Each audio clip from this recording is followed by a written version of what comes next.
Now at 5 and streaming on crossroadstoday.com, the man accused of murdering Amanda Johnson returns to court tomorrow. Plus, thousands of pages released after a court battle detailed the Uvalde shooter's school years. And the latest on a deadly shooting at an Austin Target that sent shoppers running for safety. Another hot, steamy day. Late in the afternoon, we're seeing a few little clouds sort of develop, but the shower activity is at a minimum. What about the next few days, and what about the tropics? We'll have all that coming up in a moment. And a piece of Texas Revolution history changes hands in Goliad County. You're watching 25 News Now at 5. Good afternoon, and thanks for being with us. I'm Shauna Curry. The man accused of murdering Amanda Johnson is due back in court tomorrow morning. A hearing is set for 9 o'clock in the morning at the Matagorda County Courthouse. It's the latest in a series of hearings and reset court dates in the case. An indictment for murder was filed against Fernando Acosta Jr. on June 16, 2021. Acosta is also indicted on charges of tampering with evidence and abuse of a corpse in the death of Amanda Johnson. Johnson was reported missing from Victoria on April 17, 2021. Her remains were found the next day in a burned SUV in Matagorda County. As of now, Acosta's trial is set to begin Monday, September 8th at 9 a.m. An animal cruelty investigation in Victoria uncovers pets living in filthy conditions, some without food or water. Officers say the house on Spur Drive looked abandoned with an eviction notice on the door and no furniture. They found multiple emaciated cats inside, 3 dogs outside with no food or water, and an overwhelming smell of urine and feces. They also heard barking from a locked room and believed that the homeowner, 59-year-old Jack Andrew Thomas, was also in that room but would not come out. Animal Control left food, water, and a 3-day removal notice for the animals. Thomas was later arrested on an animal cruelty warrant. He has since bonded out of jail. Well, tomorrow's the first day of school for many students around the area. So do we need to pack an umbrella? What should we expect for the first day of school, Mac? Well, I'm always excited because what would be better? Sitting at home bored alone with the heat, or being at school in an air conditioner with all your buddies. I think I like going. I love school, so I hope that the kids are ready to get back and be indoors a little bit. Along the coast, we have a little bit of shower activity. It's not a tropical system, but it is a little bit of a wave that we're watching. But of course, the big story is Erin. Erin is now a significant hurricane. It is forecast to become the first or the most powerful storm of the season. At this point in time, it should be at least a 3, possibly a 4. Will it affect the Caribbean, and will it affect the East Coast? Those are the big questions that we'll be talking about, and we'll take a look at that coming up a little bit later on. Shauna, back to you. And school is back in session. Some already have gone back, some are about to. And so we want to know how excited you are to go back to school. Anywhere from very excited, a little nervous, or not excited at all. Cast your vote by coming to crossroadstoday.com/vote.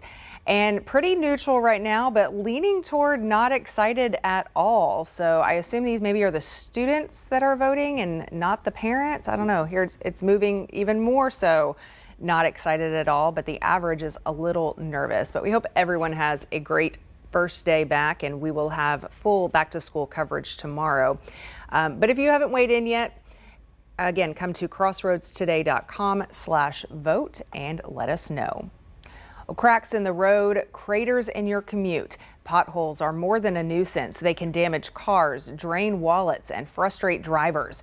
We're taking a closer look at why they're popping up, what's being done to fix them, and where the worst ones are. Today, we found these at Watt and Laurent Street. If there's a pothole causing issues for your vehicle, or that's just an eyesore, show us by emailing a photo or video to staff@crossroadstoday.com. Just a week before school starts, a shooting panicking shoppers at an Austin Target store. Police say a man is in custody after opening fire in the store's parking lot, killing 3 people, including a child. The suspect also accused of stealing 2 cars before being captured. ABC's Alex Stone has the latest. The parking lot of a Target store in Austin, Texas, now a crime scene. Police say a man showed up at around 2 yesterday afternoon and began shooting. killing 3 people, including a child. The suspect is armed and has shot multiple people. 911 calls pouring in, the store busy with people picking up supplies for the new school year. I heard 2 gunshots. I ran towards the front to see what was going on, and then I saw everyone scattering towards the back, towards the exit. I was just in a panic mode, just running for my life. Austin police today identifying the suspect as 32-year-old Ethan Nynecker. He has not yet been charged. Police say he does have a criminal record and a history of mental illness. Police say he stole a car from the Target parking lot and took off before officers could get there. The owner of that car among those killed. They were met with 3 people that were shot inside the parking lot of Target. A cross-city manhunt followed. Police say he crashed into several other cars before getting out and stealing another car from a dealership. Police reportedly losing track of the man until a bystander on the other side of the city called police for help. Officers got there and they say they used a taser to stop the suspect. I believe it was a call for service. I believe the subject got out of the car, another person called, but officers responded quickly and an apprehension was made. Police do not yet know a motive. In a statement, Target saying their hearts are with the victims. Alex Stone, ABC News, Los Angeles. Newly released school records shed light on the troubled path of the Robb Elementary gunman, once described in kindergarten as a bright, motivated student, but by middle school facing suspensions, bullying accusations, and failing grades. He dropped out months before the 2022 shooting in Uvalde that killed 19 children and 2 teachers. The files, part of thousands of pages made public after a court battle, also include emails and personnel records from then school police chief Pete Arredondo, who faces criminal charges over the delayed police response. Texas Governor Greg Abbott could call for a second special session soon to address redistricting if a quorum is not met by Friday. The announcement came after the Texas House of Representatives fell short of reaching a quorum by 5 members this morning. Texas House Speaker Dustin Burrows says the state GOP is not going to stop until the redistricting map is passed. If the devastation in our Hill Country communities, the Texas Constitution, and their mounting debt aren't enough to bring them back today, they should yet again be reminded this is not going away. The work is not going away, and the pressure on them will only grow. Burrows asked lawmakers to be within 6 hours of the state capitol on Wednesday and Thursday. Dozens of House Democrats fled the state to avoid a vote on a congressional redistricting map that could give the state 5 more Republican-leaning districts in next year's midterm elections.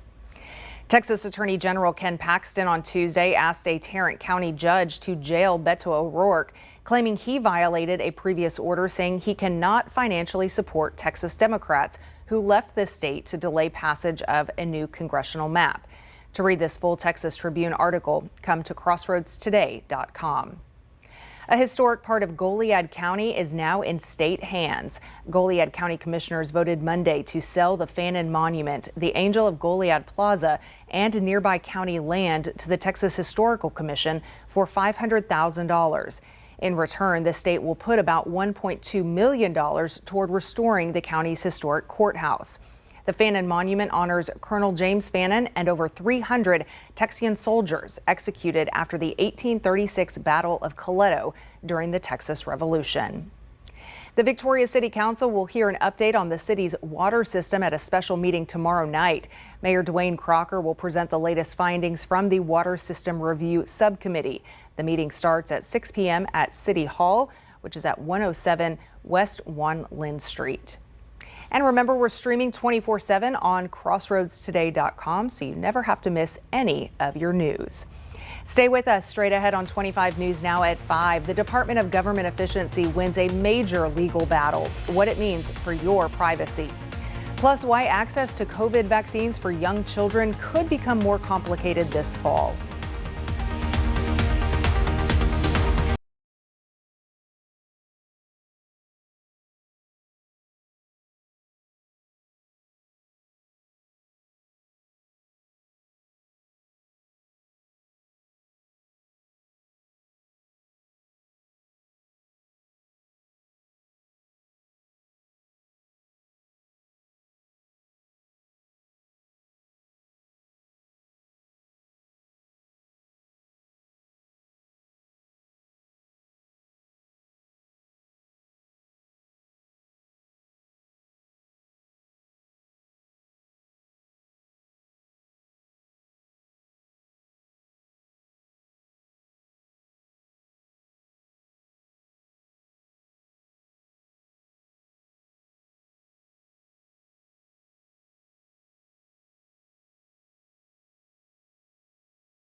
The Victoria Crossroads Independent Cattle Association will host a meeting this Thursday at the Julie Wimberly Memorial Homemaking Building in Goliad. The meeting starts at 4 p.m. and will focus on protecting herds from screwworm infestations. Attendees will learn about treatment options and prevention strategies with 3 specialists on hand to provide expert advice. The Department of Government Efficiency can now tap into potentially sensitive data from millions of Americans.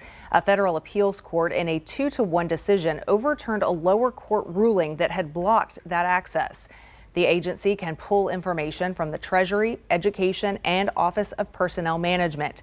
Labor unions say this violates federal privacy laws, but the Department of Justice says the goal is to root out waste and fraud. Critics argue it's really about cutting agencies and reducing services. President Trump and congressional Republicans are not talking about repealing the Affordable Care Act anymore, but they are scaling it back. Trump's latest spending bill includes record cuts to federal health coverage, and new federal rules could make it harder to sign up or renew ACA plans. Out-of-pocket costs are set to rise. Some legal immigrants will lose access to subsidies, and Medicaid expansion for low-income adults could shrink. Together, these changes are expected to leave millions more people without health insurance. It could get harder this fall for parents wanting to vaccinate young children against COVID-19. The CDC says the FDA might not renew approval for Pfizer's vaccine for children under 5. Without it, healthy kids at that age group could only get the shot off-label, meaning a doctor or a pharmacist would have to agree to give it. Earlier this year, Health Secretary Robert F. Kennedy Jr. said the CDC will stop recommending COVID shots for healthy children and pregnant women. Last fall and winter, children made up about 4% of COVID hospitalizations. As college students get ready to leave the nest, stepping into independence and leaving family behind, it can be stressful, but parents can help to set their children up for success. In today's Health Minute, Mandy Gaither has more on what every young adult should know about their health before heading to college. It's a new world full of independence and decision making. For some college students, the transition isn't easy. It's a new situation. There are new expectations. We might be in a new city where we don't know our resources. We might be away from our pediatrician for the first time and the doctor we've seen for potentially 18 straight years. Dr. Zachary Bittinger with the Ohio State University Wexner Medical Center says parents can help prepare their children for decisions they may be faced with making by talking through the risks of substance abuse and sexual health. Because the truth is, they'll make the decision that they want to, regardless of our advice. But we need to make sure that they understand the implications. Bittinger says to also help them take control of their health by making sure they know their health history. If their past includes anxiety or depression or other mental health conditions, make sure there's a plan in place where they can get help if needed. Also, if the child takes medications, make sure they know how to get those prescriptions refilled. He says to also make sure they have contact information for a healthcare provider should they need one, and talk about the importance of taking care of basic health needs. Things that we take for granted, like our diet, our exercise, our sleep, it all gets put under a microscope when it comes to college. So making sure that we talk about those things can hold everybody accountable. For Health Minute, I'm Mandy Gaither. Dr. Bittinger says having a mental health toolkit is also helpful. That means having resources and coping skills in place that can be used in times of stress or when a student feels overwhelmed. Well, good afternoon, everybody. Yes, we did it today. Yep, it's 99 right now, so our high temperature did actually get to 100. Come on, that's going to get corrected. I'm sorry. It'll be 100 for today. And that's about 4 degrees above our average or seasonal temperature of 96. So yes, it's getting warm. We'll be talking more about the heat and taking a look at the tropics because it's getting a little busy out there. All that coming up in just a moment.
Well, good afternoon, everybody. Yes, I'm pretty sure we made it to 100 degrees today, so congratulations, we made it. And of course, as I mentioned yesterday, the last 2 weeks of August are considered by many as the dog days of summer. And the reason they call it that is because in the southern sky, the Sirius star starts to rise and it's visible. And the ancients used to think, well, the moon and that additional star is making it additionally hot. Well, otherwise known as La Canicula, which is what my dad used to call it. And he says, you don't want to go outside this time of year. Who wants to do that? Well, along the Gulf Coast, we're seeing a little bit of a wave. You can see it sort of spinning around here. It's not a tropical, system, but it is a complex of moisture that looks like it's drifting toward us. In fact, yesterday this was out over Florida. Now it's over Louisiana, and hopefully tomorrow East Texas. And then by the time we get to Friday, maybe it'll be on top of us and giving us a better chance for some shower activity, or at least knock the temperature down. Up in North Texas, there's Dallas. You can see it all the way down. This little frontal system is continuing to trigger a line of storms up there, so they're not worried so much about the heat and the humidity that we're dealing with. The reason for this area developing here, well, let's see. If you had a mountain here and you had a mountain here, what do you have in the middle? A valley. Aha. So we have a valley of lower pressure there because there's the mountain 1 and there's mountain 2, and that's why we're hoping to see some of that move in our direction. But in terms of any rainfall in the last 12 hours, nothing in the county. You see it right about there, and not even anything recorded up the road on 59. The heat index, of course, continues right at that 105 category, and that's when we tell you, and you're doing a really good job, because I can tell a lot of people are going, middle of the day, not worth getting out there and doing anything strenuous, because you will overdo your body. And of course, you've done well for the summer, and just stay hydrated, plenty of fluids, limit any strenuous activity in the middle part of the day, because you're going to perspire a lot. And then, I don't know, it's what happened to me over the weekend. I perspired a lot, came in, took a shower, and I'm still perspiring. I mean, it took me 30 minutes to cool back down. And of course, you can go to some public space to just get a little bit of air conditioning. Now, let's talk about the tropics. Well, first of all, we have Erin out here. Erin is beginning to get going. Now, it's not a huge storm just yet. It's barely at about, let's see, that's 60-mile-an-hour winds, so it is circulation. It's just that right now it's struggling through some very dry air. That's the dust that's coming in from Africa. But as you can see right about here, like about 2 days from now, maybe 3, it'll become a Category 1 storm, and then it'll strengthen up to possibly Category 3, maybe a Category 4. That's in the computer models.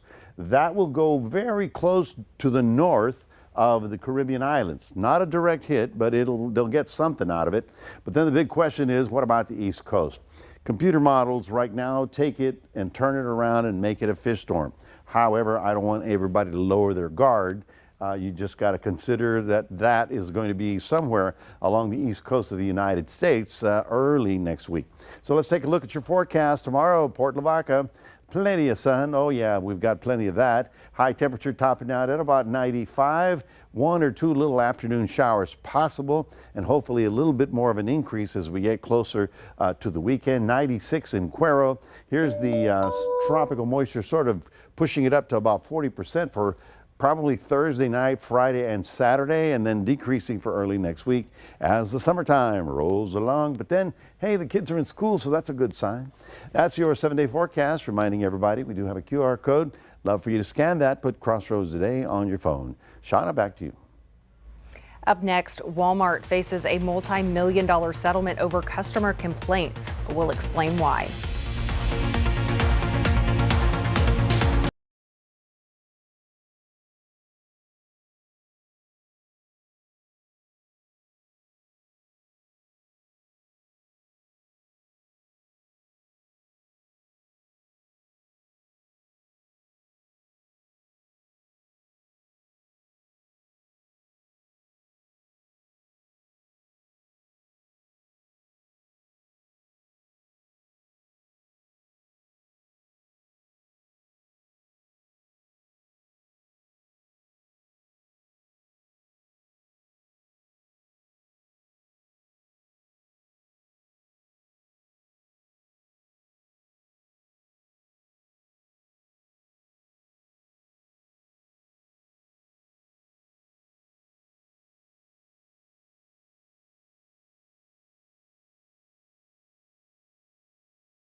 Wall Street posts gains at the close of the day. The Dow closed up 484 points, the S&P 500 up 72 points, and the Nasdaq rose 297 points. The price of oil is down 83 cents to $63.11 a barrel. A new report shows inflation slightly better than expected, with prices rising at 2.7%. That's the same rate as the month before, taming some fears that inflation was moving in the wrong direction. Amid impending tariffs and unemployment rates, the larger economic outlook is less clear. ABC's Christiane Cordero has the latest from Washington.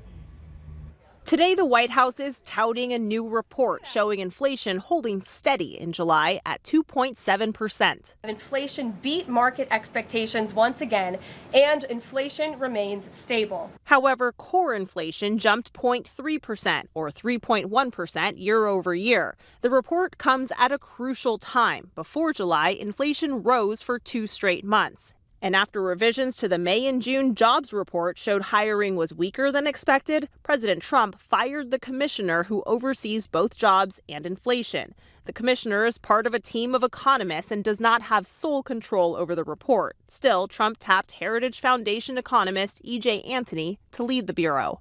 As you know, the president has appointed someone new to take over the BLS, and so we need to look at the means and the methods of how the United States is acquiring this very important data. Today's inflation report was Antony's first at the helm and comes as the effect of Trump's tariffs paint a murky picture. The report shows rent is up 0.2%, coffee up 2.2%, gas down the same amount, and used cars and trucks up 0.5%. Trump is now turning attention to the Federal Reserve, which factors the inflation report into its decision on interest rates. Most economists, after this report, which is pretty tame, still expect the Fed to cut interest rates by a quarter point in September. Because remember, the Fed has 2 headaches now. It needs to get inflation under control, but it now has a weakening job market. Trump is demanding the Fed cut interest rates just as investors project they will. For months, the president has floated firing Fed Chair Jerome Powell, and now Trump is escalating his threats, saying he'll file an unrelated lawsuit against Powell if interest rates stay unchanged. Christiane Cordero, ABC News, Washington. AI search startup Perplexity has made a surprise $34.5 billion offer to buy Google's Chrome browser. The company, which has competed with Google since 2022, recently launched its own browser called Comet. The bid comes as Google faces a possible court order to sell Chrome after being found in violation of U.S. antitrust laws, a ruling Google plans to appeal. So far, there's no comment from Google on Perplexity's offer. Walmart will pay $5.6 million to settle a consumer protection lawsuit in California. The retailer was accused of overcharging customers by selling items like baked goods that weighed less than the amounts written on the label, according to the Santa Clara County DA's office. The civil complaint also said Walmart charged customers more than their posted or lowest advertised price. These actions are in violation of California's false advertising and unfair competition laws. Well, still to come, this is not your grandmother's bingo night. Discover the modern twist that is drawing millennials. Trump, Putin, the high-stakes summit as Russia appears to make major advances in Ukraine. Plus, air quality alerts across a dozen states. Dangerous heat on both coasts. With so much at stake, World News Tonight with David Muir is the most watched newscast in America.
When you think of bingo, you may think of a game that attracts an older demographic, but it's actually gaining popularity with young people. This here on your screen is what bingo looks like at one venue in the United Kingdom. They have glitzy outfits, loud music, colorful beverages. The hosts don't just read out numbers. They also do an entire performance on stage, complete with dance breaks. And if two players get bingo at the same time, they engage in a fun duel to decide the winner. A duel? A duel, oh, okay. Yes. I guess duel. I guess you could do a dance-off. I'm not sure exactly how they... a duel is gun to gun, you know? Yeah, well, I don't think it gets be that careful serious. on that one. Nearly half of new bingo fans in the UK are younger than 35. Wow, they're learning those games. Everything old is new again. It is. It's, all the retros coming back. But I think the key, though, is just to have fun. Oh, absolutely. I mean, however you're indoors, you're having beverages, and they're yelling out numbers. I win, I win. Even the old-fashioned bingo is still fun. Sure, absolutely. That's one. And it's indoors. That's the best part. Well, folks, we continue with the hot stuff. And today, we actually did it. We got up to 100 degrees this afternoon.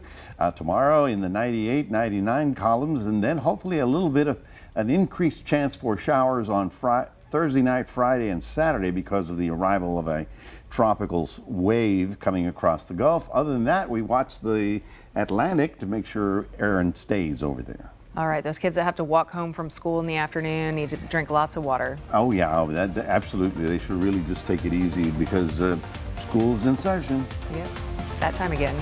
Well, thanks for joining us. We'll see you back here in 30 minutes for 25 News Now at 6.